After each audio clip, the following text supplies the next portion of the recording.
आपल्यासोबत चर्चा करण्यासाठी आहेत शिवसेना उद्धव बाळासाहेब ठाकरे पक्षाचे नेते आणि माजी विरोधी पक्ष नेते अंबादास दानवेजी. खूप खूप स्वागत आहे तुमचं. तुम्ही आता ही बातमी बघितली आहे दानवेजी. सगळ्यात पहिले तुमची प्रतिक्रिया या विषयावरती. तुम्ही सगळा विषय समजून घेतलाय, काय प्रतिक्रिया? खरं तर एवढ्या वेगाने एखाद्याला जागा काय मिळते, एखादी कंपनी ठराव काय मंजूर करते आणि उद्योग विभाग 2 दिवसात मंजूर काय करते, त्याला मग रेडी रेकनर रेटचं काय, महसूल विभाग त्याला एवढी सवलत कशी देते, नजराना कोणी ठरवला, कसा ठरवला, हे सगळं मला असं वाटतं या महाराष्ट्रात एवढ्या वेगाने काम होत असेल तर खरं गतिमान महाराष्ट्राचं मानायला काही हरकत नाही. पण हे काम फक्त या कंपनीचं होतंय हे सगळ्यात मोठं दुर्दैव आहे. खरं तर एखादी कंपनी 2 दिवसात एखादं IT कंपनी किंवा जे काय असेल ते रिझर्वेशन ते करण्याचा ठराव काय करते, त्या कंपनीला त्याचा अनुभव आहे नाही आहे, त्यांनी काय प्रोजेक्ट बनवला नाही बनवला, लगेच जागा काय मागते आणि उद्योग विभाग मंजूर काय करते.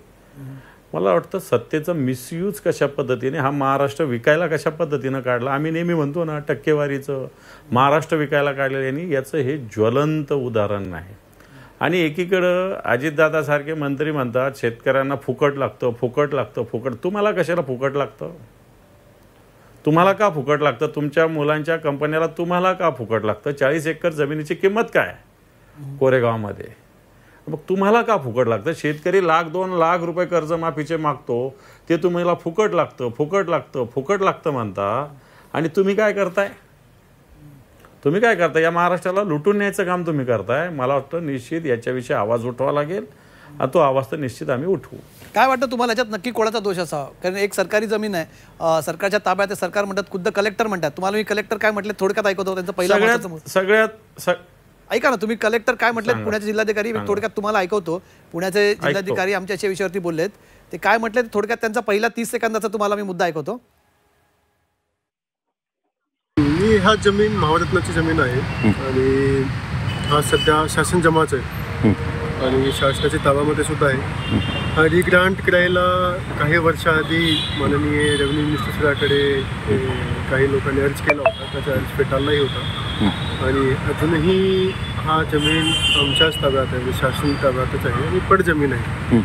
मात्र एक गोष्टी असा निर्देशनास आलेली आहे की काही दिवसाआधी काही लोकांनी याचं खरेदीच करून घेतलेलं आहे आणि हा एक फार सिरियस गोष्टी आपल्या समोर आलेली आहे. तर त्याच्याबद्दल आम्ही सखोल चौकशी आमच्या LRDCला करायला सांगितलेलं आहे की शासकीय जमीनची कशा काही पद्धतीने असा ऐकलं तुम्ही. ते म्हणतात की ही जमीन सरकारच्या ताब्यात आहे आणि आमच्या निदर्शनास आलं की काही दिवसांपूर्वी याचा व्यवहार झाला आहे. बरं, व्यवहार कोण करतायत?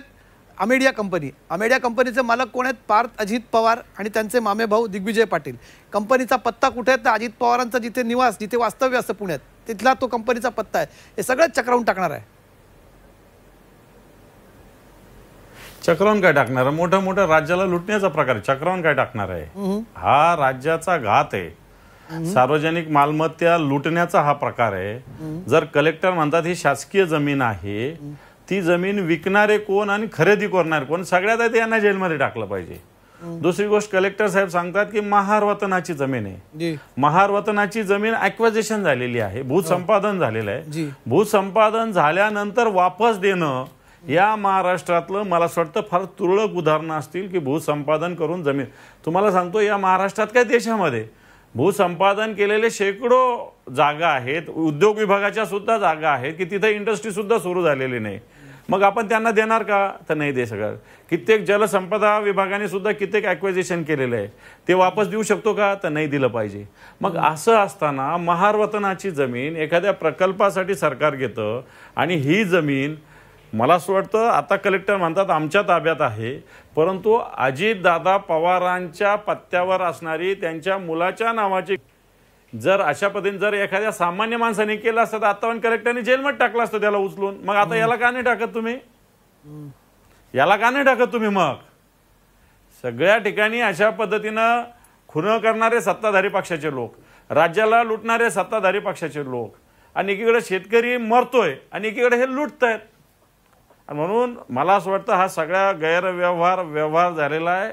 याची चौकशी झाली पाहिजे, करणाऱ्यावर कारवाई झाली पाहिजे. जर कलेक्टर म्हणतात आमच्या ताब्यातली जमीन आहे तर विकणारा कसा, त्याच्यावर तर 420चा गुन्हा दाखल झाला पाहिजे. जर कलेक्टरच्या ताब्यात म्हणजे दानवेजी तुम्हाला आणखी एक सांगतो, ही आमची विक्रीचा खरेदी नाही दानवेजी एक सेकंद तुम्हाला थांबवतो. बातमी जेव्हा चालली ना तर तिथल्या ह्या जमीन मूळ महारवतन जमिनीचे तिथले ज्यांचे वंशज आहेत ते सगळे तिथे जमा झाले. एक 50-60 जण आताही जमा झाले आहेत कोरेगाव पार्कमध्ये. आणि ते म्हणतात की आमच्या पूर्वजांकडून फसवणूक करून 5-5 हजार रुपये देऊन त्यांच्या पॉवर ऑफ अटर्नी घेतल्या गेल्या आहेत. आम्ही तर विकलीच नाही. आम्हाला आत्ता कळतं ही बातमी बघून किती जमीन विकली गेली आहे. हे पहा, जमीन विकता येत नाही, नजराना भरावा लागतो. महारवतनामध्ये जमीन खरेदी विक्री व्यवहार होत नाही. तुमच्या माहितीच तो तुम्हाला माहिती, तुम्ही तेच सांगितलेलं आहे. नजराना भरावा लागतो. हा, नजराना भरावा लागतो. आणि जर माझ्या आई वाड वडिलांनी अशा पद्धतीनं फसवणूक केली असेल, ते कुठं इनलिगल व्यवहार असेल तर मला असं वाटतं तो रद्द करता येतो. कोर्ट त्याला 1 मिनिटात स्टे देतं. आणि अशा पद्धतीनं कोणाच्या वाडवडिलांनी आजोबांना याची जर फसवणूक केली असेल त्याची चौकशी झाली पाहिजे. तुम्ही जे म्हटलं त्यात फक्त मी सांगतो आम्ही जो अभ्यास करतो ना कायद्याचा, एक फक्त तुमच्या ह्याच्यात तुम्ही बोलला त्याच्यात फक्त थोडंसं ऍडिशन करतो की कशा प्रकारे त्या कायद्यामध्ये काय काय तरतुदी आहेत. तर ती जर अकृषिक ह्याच्यासाठी नॉन ॲग्रिकल्चरसाठी वापरायच्या त्यासाठी किती नजराना भरणं, या सगळ्या गोष्टींचा त्यात विशद केलेल्या गोष्टी आहेत. की ॲग्रिकल्चर उपयोगासाठी जमीन जात असेल, नातलगांमध्ये करण्यासाठी काय आहेत, नात्याच्या बाहेर कसा करण्याचं, जर ती कुळ कायद्याचा जो 63 नावाचा कलम आहे की कमर्शियल किंवा व्यापारिक उद्योग औद्योगिक याच्यासाठी ती परवानगी घेऊन विकता येते असं त्यात म्हटलं की सरकार जिल्हाधिकाऱ्यांची परवानगी लागते. जिल्हाधिकारीच म्हणतात इथे दानवे साहेब की परवानगीच नाहीत, आमच्याच ताब्यातली जमीन आहे. त्यामुळे जिल्हाधिकाऱ्यांच्या परवानगीचा प्रश्न तिथे आलेला नाहीये. हा सगळ्यात महत्त्वाचा मुद्दा. दुसरा, त्याच्यासाठी खूप नॉर्म्स आहेत, खूप अटी शर्ती आहेत की तिथे 5 किलोमीटर परिघामध्ये कोणी ही जमीन विकत घेण्यासाठी इच्छुक आहेत का, त्याच समुदायाचे लोक की ज्यांच्यासाठी जमिनी राखीव आहेत त्यांच्या कोणी इच्छुक आहेत का, त्याच्यासाठी दवंडी पिटावी लागते, त्याच्याकडे पेपरात जाहिरात द्यावी लागते. हे सगळ्या प्रक्रिया झाल्यात की ते मला टोटल 22 कागदपत्र सबमिट करावे लागतात. आणि सगळ्यात महत्त्वाचं जिल्हाधिकाऱ्यांची परमिशन लागते जेव्हा अशा कुठल्याही व्यावसायिक किंवा वाणिज्यिक प्रयोजनासाठी दिली जाते. जिल्हाधिकारी खुद्द म्हणतात की ही आमची जमीन आहे आणि हा इथे व्यवहार आहे, दस्त नोंदणी झाली आहे, त्याच्यात स्टॅम्प ड्युटी माफ करण्यात आले. हे सगळं घडतंय आणि करणारे थेट उपमुख्यमंत्र्यांचे चिरंजीव आहेत. आता मी बोलू? जी मी बोलू का? जी बोला बोला. हे पहा, याच्यामध्ये ज्यांची जमीन ॲक्वायझेशन केली होती सगळ्यात आधी त्यांनी अप्लाय केलं पाहिजे की जमीन जर प्रकल्प पूर्ण होत नसेल तर आम्हाला परत करा. तुम्ही जे सांगताय त्याच्या माहितीप्रमाणे या लोकांनी अशा पद्धतीनं जमीन परत करा अशा प्रकारचा कोणताच अर्ज केलेला नाही. एक. दुसरी गोष्ट, जर एखाद्या प्रकल्पासाठी ही जमीन ॲक्वायझेशन झाली असेल तर शेवटी सरकार म्हणजे तिथला कलेक्टर त्या जागेवरचा मूळ मालक असतो किंवा त्याच्यावर नाव असतं सरकारच्या, कलेक्टरचं. आणि जर अशा पद्धतीनं जागा एखाद्याने मागितली वापस तर त्याला रीतसर कलेक्टरकडे अर्ज करावा लागतो. कलेक्टर त्याला रीतसर परवानगी देऊ पण शकतात. दिल्यानंतर ती सरकारकडे जाते आणि सरकारने, आता तुमच्या पुढे सांगतो, याने जर करणार असेल त्याच्या बाजारभावानुसार 75% रेडी रेकनर रेटनी त्याचं मुद्रांक शुल्क भरावं लागतं. 75% रेडी रेकनर. आज कोरेगाव पार्कमध्ये जर 40 एकर जमीन असेल तर त्याचा रेडी रेकनर जो असेल त्याच्या 75% महसूल भरावा लागतो. आता हा 500 रुपयात होतोय. म्हणजे पहिली गोष्ट तर जागा यांची नाही, कलेक्टरची परवानगी नाही. दुसरी गोष्ट, जागा एक कंपनी कशी घेते आणि हा सगळा गोलमाल आहे. मला वाटतं अजितदादा पवारांचा मुलगा किंवा त्यांच्या मुलाची कंपनी अशा पद्धतीने, दादाची तर आता त्याचा पत्ता असेल तर मला असं वाटतं नाकाने कांदे सोलणाऱ्या लोकांनी हे बघितलं पाहिजे की फार दादा पण नाकाने कांदे सोलतात ना, की असं शेतकऱ्याला फुकट मागता का? तुम्ही कशाला फुकट घेता? तुम्ही कशाला सरकारची मालमत्ता लुटता? तुम्ही जे बोललात ते ऐकत होता. थांबा, अजित पवार काय म्हटलं ते 2 दिवसापूर्वी प्रेक्षक, तुम्ही जो फार एक महत्त्वाचा इथे मुद्दा उपस्थित केला आहे की काही दिवसांपूर्वी त्यांचं विधान आलं होतं. काय म्हटलं ते आपण ऐकूया एकदा दानवे साहेब. तुम्ही जे मुद्दा उपस्थित केला अजित पवार काय बोलले ते ऐकूया जरा. आता 30 जूनला तो निर्णय घ्यायचा ठरलेला आहे. त्याच्या संदर्भामध्ये तो किती एकराचा काय एकर ते आम्ही एप्रिलमध्ये तुम्हाला सांगू. पण तुम्ही पण 0% व्याजाने पैसे दिल्यावर वेळच्या वेळेला पैसे फेडायची सवय लावा ना. सारखंच फुकटात आणि सारखंच माफ कसं व्हायचं? असं नाही चालत. एकदा साहेबांनी माफी दिली, एकदा देवेंद्रजींनी दिली, एकदा आम्ही ते उद्धवजींच्या सरकारमध्ये असताना दिली, आता पुन्हा महाआयटीत आम्ही सांगितलं आम्हाला परत निवडून यायचं होतं, आम्ही माफ करू, आम्ही माफ करू. करा माफ. लोक काय म्हणतात तुम्ही सांगितलं मग करा. बोला, ऐकलं तुम्ही परत एकदा काय म्हटलेत अजित पवार?